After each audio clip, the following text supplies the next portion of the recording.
शेतकरी बांधवांनो, सध्या आपल्या केळीची वेन सुरू झालेली आहे. 6 महिने बरोबर आता पूर्ण झालेले आहेत. त्यानंतर ही वेन सुरू झालेली आहे. 8 ऑक्टोबरला आपल्या बागेला पूर्णपणे 6 महिने झालेले आहेत. 6 महिने पूर्ण झाल्यानंतरच वेन सुरू होते. हा योग्य टायमिंग आहे. झाडांची जी हाईट आहे ती अतिशय योग्य प्रमाणात झाली आहे. त्याच्यानंतर बुंध्याची साईज चांगली आहे. पानातील जे अंतर आहे ते अतिशय योग्य आहे. त्याच्यामुळे जे आता कमळ निघालेले आहे ते सुद्धा चांगले आणि मोठे निघालेले आहे. आता सुरुवातीचा मुद्दा हा महत्त्वाचा असा आहे की ज्यावेळेस वेल सुरू होते त्यावेळेस आपल्याला सुरुवातीपासून फ्रूट केअर करणे खूप गरजेचे आहे. आपणाला एक्सपोर्ट दृष्टिकोनातून सुरुवातीपासून आपणाला आता व्यवस्थापन करायचे आहे. याआधी आपण वेळोवेळी प्रत्येक वयानुसार केळीच्या आपण प्रत्येक दिवस अपडेट दिलेले आहे. व्यवस्थापन कसे करायचे आहे, अन्नद्रव्यांचे व्यवस्थापन कसे करायचे आहे. त्यानंतर वेळोवेळी पोंगा भरणी करून आपण सशक्त अशी वाढ करण्यासाठी सुद्धा त्याबद्दल आपण व्हिडिओ दिलेले आहेत. तर शेतकरी बांधवांनो, आता फ्रूट केअर करण्यासाठी आपणाला सुरुवातीपासून नियोजन जे करायचे आहे त्यामध्ये तुम्ही आता जे हे कमळ जे आलेले आहे, ही जी अवस्था आहे या अवस्थेमध्ये आपणाला पहिली फवारणी घ्यायची आहे. ज्यावेळेस वेन सुरू होते त्याच्या 10 ते 15 दिवसानंतर जेवढे सुरुवातीला कमळ आलेले आहेत ते आपणाला त्यांची फवारणी घ्यायची आहे. तर ही फवारणी कशी करायची आहे, तर आपणाला एक पाट्यावरला जो आपला पंप असतो 15, 18 किंवा 20 लिटरचा तो आपणाला घ्यायचा आहे. त्याच्यामध्ये आपणाला इमिडा घ्यायची आहे, निमतेल घ्यायची आहे. इमिडा अर्धा मिली प्रति लिटर पाण्यासाठी आणि निमतेल 1 मिली प्रति लिटर पाण्यासाठी घ्यायची आहे. आणि आपणाला फक्त जेवढे आपल्या बागेमध्ये सुरुवातीला कमळ आलेले आहेत त्यांच्यावर याचा स्प्रे घ्यायचा आहे. हा स्प्रे घेण्यामागचं कारण असं आहे की थ्रिप्ससाठी आपणाला नियंत्रण घ्यायचं आहे. कारण थ्रिप्स या अवस्थेमध्येच प्रादुर्भाव होत असतो. त्यामुळे या अवस्थेमध्ये आपणाला फवारणी घ्यायची आहे. फवारणी करताना आपणाला सिंगल नोझल जो असतो त्याचा वापर आपणाला करायचा आहे. अतिशय सोयीस्कर जाते अशा सिंगल नोझलने फवारणी घेण्यासाठी. हा स्प्रे घेतल्यानंतर कमीत कमी 15 दिवस कोणत्याही रसशोषक किडीचा अटॅक होत नाही. त्याच्यामुळे सुरुवातीला या कवळ्या अवस्थेमध्ये स्पॉट येण्यापासून संरक्षण होते. हे खूप महत्त्वाचे आहे.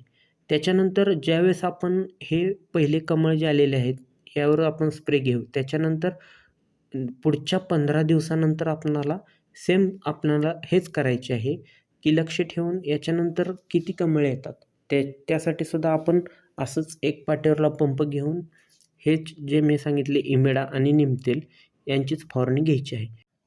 अशा पद्धतीने जर कमळ अवस्थेमध्येच आपण व्यवस्थापन जर केले तर याचा शेतकरी बांधवांनो खूप फायदा होतो आपणाला. यानंतर दुसरा मुद्दा असा येतो की ज्यावेळेस आपली बागेमध्ये वेन सुरू होते, ज्यावेळेस आपणाला सुरुवातीला कमळ दिसतात त्यावेळेस आपणाला एक समान वेन होण्यासाठी म्हणजे एकदा वेन सुरू झाली की ती कुठे थांबायला नको आहे, कोणताही अडथळा येऊ नये यासाठी आपणाला काळजी घ्यायची आहे. त्यासाठी आपणाला ड्रीपमार्फत काही खते सोडायची आहेत, औषधे सोडायची आहेत, ते तुम्ही लक्षात घ्या. त्यामध्ये आपणाला वेन सुरुवात होईल त्यावेळेस ड्रीपमार्फत आपणाला प्रति 1000 झाडासाठी हा डोस मी सांगत आहे ते लक्षात घ्या. प्रति 1000 झाडासाठी आपणाला ammonium sulphate 7 kilo, 05234 4 kilo, boron 500 gram, touch 500 gram, PDI 500 milli आणि न्यूट्रिपोल DF 1 लिटर असे आपणाला 1000 झाडासाठी सोडायचे आहे. यामध्ये टच, PDI आणि न्यूट्रिपोल DF जे आहे ते पोलन ॲग्रोची भेटते, ते तुम्ही वापरू शकता.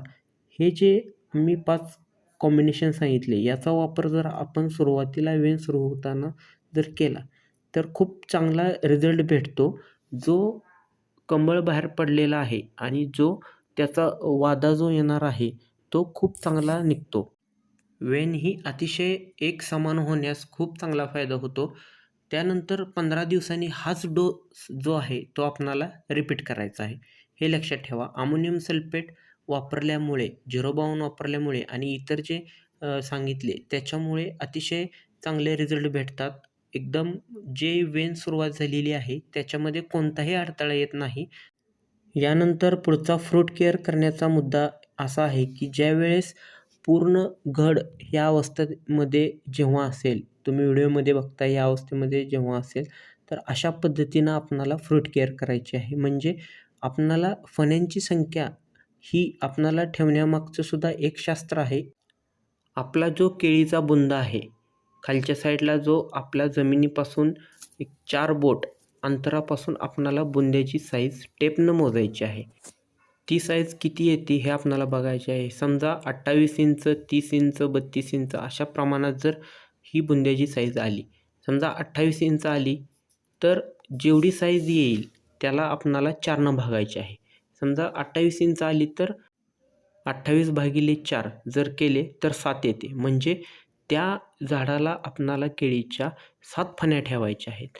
हे एक खूप महत्त्वाचे आहे शेतकरी बांधवांनो, की जेवढी आपणाला बुंद्याची साईज येईल तेवढे जर आपण फण्या ठेवल्या त्याला 4नं भागून, तर ते एक समान वरपर्यंत शेवटपर्यंत ते अन्नद्रव्य तेवढे त्या शेवटच्या फणीपर्यंत एक समान भेटून फुगवण ही खूप चांगल्या पद्धतीने होते आणि एकसमान होते.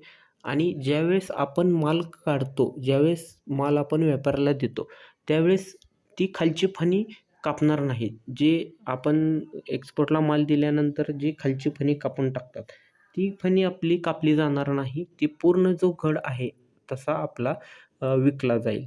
त्यामुळे हे खूप महत्त्वाचे आहे आणि याचे खूप फायदे आहेत शेतकरी बांधवांनो. आपण व्हिडिओमध्ये बघताय या पद्धतीनं आपण फण्या मोजायच्या आहेत आणि त्यानंतर जे आपण खालच्या फण्या आपण काढणार आहे त्यामधील एक केळ आपणाला ठेवायचे आहे आणि कमीत कमी 4 ते 5 इंच शेवटच्या दांड्यापासून ते जी शेवटची फणी आपण ठेवणार आहे ते अंतर हे 4 ते 5 इंच राहिले पाहिजे. म्हणजे काय होईल की शेवटपासून ते तेवढे अंतर हे खूप महत्त्वाचे आहे आणि जी फणी आपण काढलेली आहे शेवटची, ती आपणाला काढलेली फणीतली एक केळ आपणाला ठेवायची आहे. ज्या पद्धतीनं आपण व्हिडिओमध्ये बघत आहे त्या पद्धतीनं आपणाला फ्रूट केअर करायची आहे.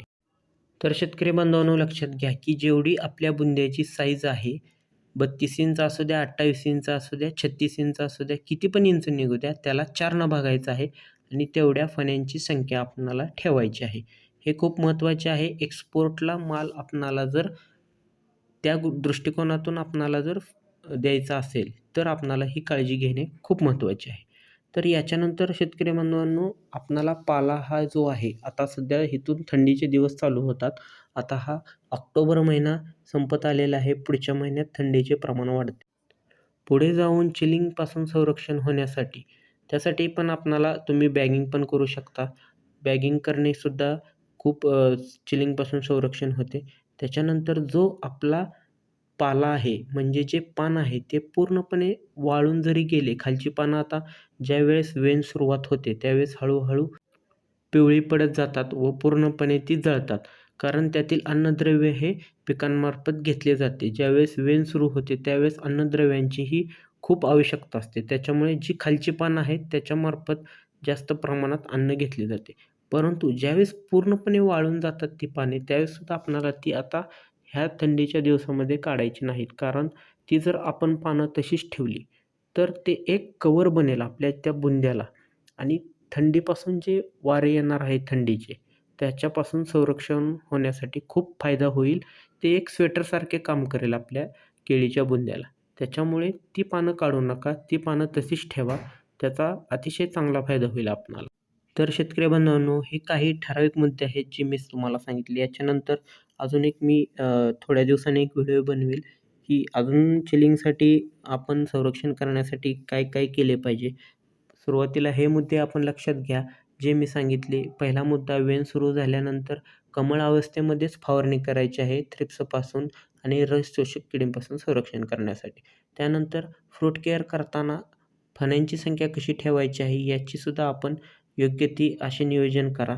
त्याच्यानंतर एकसमान येण होण्यासाठी जो आपण डोस सांगितला, त्या डोसचा सुद्धा आपणाला वापर करायचा आहे. त्याच्यानंतर थंडीपासून संरक्षण होण्यासाठी जे सांगितलं, की पाला काढायचा नाही, पाला हा तसाच ठेवायचा आहे. काही हरकत नाही, पाला ठेवला तरी काही होत नाही.